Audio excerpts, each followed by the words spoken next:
Well, hello and welcome back to all you juicy ear hustlers to another weekly episode of the Corporate Chronicles, the company you keep. Okay, so before we get into this story, let's go ahead and take care of some of the formalities, shall we? And don't forget to hit the subscribe button so you're only a notification away from the next episode. Just a reminder that this podcast was designed for pure entertainment purposes only and is overly dramatized and somewhat embellished to protect all innocent parties involved, if there are any. These stories may or may not derive from real events that could have occurred to either myself, family, or friends. These episodes could hit home for a lot of people as we've all had to endure some type of dilemma, slandered, awkward moments, and even unwanted advances from people you'd least expect within the corporate world. I say all this because I want you to keep in mind that these stories are being told because the corporate world could be the biggest beast of them all. Yet it hides behind this white-collar, white-glove image from a 1,000-yard view. But I'm here to help you remove your rose-colored glasses and give you an upfront look at some salacious, crude, unsolicited, and thought-provoking scenarios. Once you've heard this story as I've told it, it's up to you to decide whether it's based on real events or simply fiction. And how would you handle the same situation if it happened to you? You will now become the narrator and complete the story as you see fit. So I implore you to sit back, relax, and listen to a tale of TNTs for your pure entertainment pleasure. Episode 6: The Power of the Pen. When we work hard, we tend to play just as hard depending on the work or stress load we carry. Work has a way of overpowering your days and infringing its way into your evenings and rarely apologizes for the intrusion. An 8-hour day could easily convert into 10 to 12 hours, all without the courtesy of sweet talk or even a sweet treat. How rude. But I guess we do it all in the name of job security.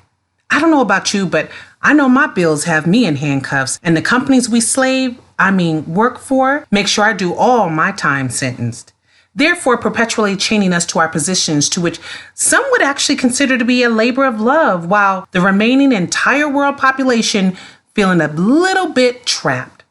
Yeah, the latter is sounding a bit more right to me. Having worked at this company for a few years, I was pretty settled into my daily routine and would look forward to new distractions or small fires that need to be extinguished. Because let's face it, mundane can definitely get the job done, but spontaneity promotes the use of quick reflexes, keeps the mind agile, and also makes the day go by so much quicker. Every day, I would come in, poke my head into my boss's office to signify my on-time arrival. Fire up the old computer, then slide my way to the kitchen for my morning cup of Java. This precursor is a must before I attack my endless barrage of emails, of which my boss is the number one culprit, I swear. Resend emails should be his government name. Then there's returning back coworkers' calls who insist to resist using emails to communicate. I think it's because they don't want their mistakes memorialized or regurgitated for proof thereof. I could actually do this job from a prison cell and it wouldn't make a difference to my performance, but that's only if I decided that FICA is asking way too much of me. I'm pretty good with the status quo right now. Even my interactions with coworkers were ran like clockwork. I knew that the mail lady cruised past my desk at 9:30 in order to make her way to the cubbies to the right of me. This would trigger my cube mate to go visit the little girl's room, and then not so much as 15 minutes later is when my boss would come to my desk and ask me if the mail has been delivered. Every single day. I would inject with my same response, I don't know, in hopes he would eventually produce the same effects of Pavlov's dog and simply check the mail himself that's 5 feet away, therefore removing me as a middleman possibility. But I was never that lucky in Lotto and damn sure not lucky with this. After the collective of the building has had their coffees, the volume of the office would crank up to high and you could hear a hodgepodge of chatter, the running churns of the copy machines, a symphony of various keyboards clattering while the sounds of footsteps are being grooved into the carpet just outside of my cubicle walls. Now, here's where the fun really begins because my boss would grow bored at his desk and decides to embrace the team with the stories from last night's events. And trust me, I'm being very generous with the term events.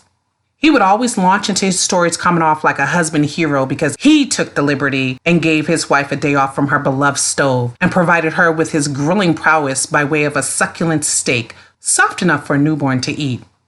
We would all pretend to take a stance of either being envious of his abilities or enamored of his Gordon Ramsay skilled ways, and would definitely encourage more details in order to run out the clock. See, my boss was one of those guys that needed to feel appreciated and wanted to receive constant gratification from his team. And if we came up short, his saltiness could put Lowry's out of business. So for the team's sanity, we begrudgingly catered to his ever-growing ego in order to sustain what little peace of mind we had left. Hold up. What's this? Who did what? Hot off the presses and into our office? Oh, see, this is why you should always do right by Karma, because her memory runs longer than the longest river in the world, the Nile that is, and will seek you out with a vengeance like John Wick 2, 3, and 4. Looking around, I noticed small pods of people gathering and snickering throughout the building, and it dawned on me that there's some late-breaking TMZ type news on the loose, and it was heading towards me by way of my friend Peter. Walking up to me with a devilish grin that's ascended from the pits of hell, Peter leaned in and asked if I've heard. I could tell just from his tone that this was going to be the juiciest news of all year, and I was more than ready to catch it all in my big gulp cup. Without hesitation, I wanted to hear it all, and I didn't want him to leave anything out.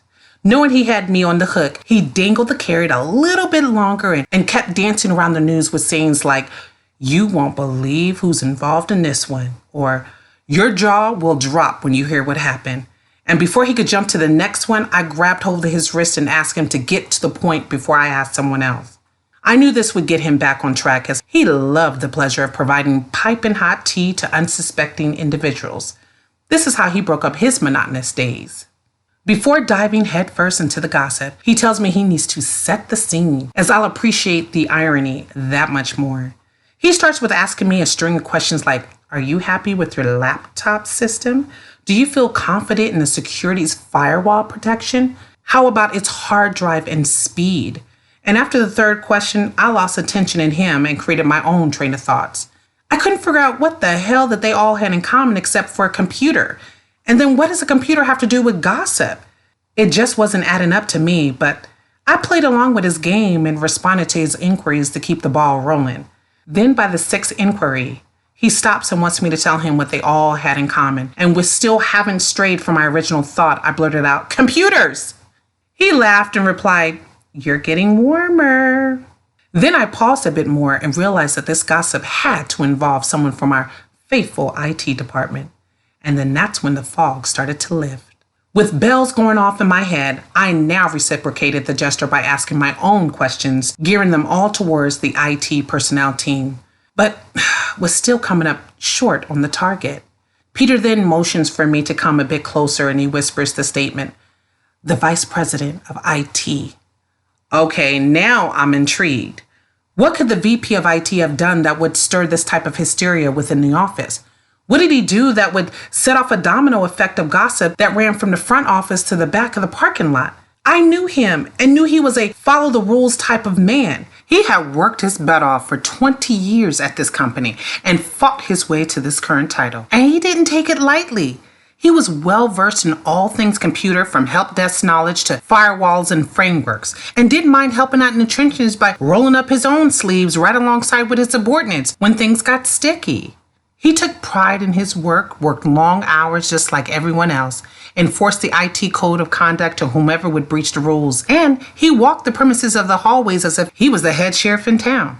He was even a family man, having a wife of over 30 years, 3 kids, and a few grandkids to show for it. He was as quintessential and as white collar as you can get within the corporate world and held everyone to a higher standard because of it. So I started to think that maybe Peter got this information misconstrued. If not wrong, maybe someone set him up, as his disposition and demeanor didn't sit quite well for some. Peter could tell that I was struggling with the thought of finding out something troubling about the VP and told me that he doesn't have to continue unless I truly want to know. At this point, there was no turning back, as I already knew there was damaging news circulating and I wanted to know the extent of it in order to gauge my concern meter. I mean, if he had done something to jeopardize the health of the company, I wouldn't want to condone such behavior, as his data knowledge could be detrimental if used maliciously. However, if they had caught him smoking some good Mary Jane on campus, that wouldn't deter me from continuing my engagement with him or checking in to make sure he's okay. I couldn't fathom him doing either of these two things, so I'm still stuck back to square one. Okay, let's get to the point. What did he do? Hesitantly asked Peter. Then he takes a long, deep breath, pauses for a minute, and starts to pour his tea. He told me that the rumor has it that the VP has stepped out on his wife and has been having an affair for some time, and all while his wife was going through her cancer scare. My mouth dropped open in astonishment, as he didn't seem like this type to cheat, nor would I think that anyone would step up and volunteer their services to him either. He was a man that seemed crotchety, like he was in his late 80s, but we'll rationally guess that he's in his early 60s, based on him still collecting a paycheck and not Social Security.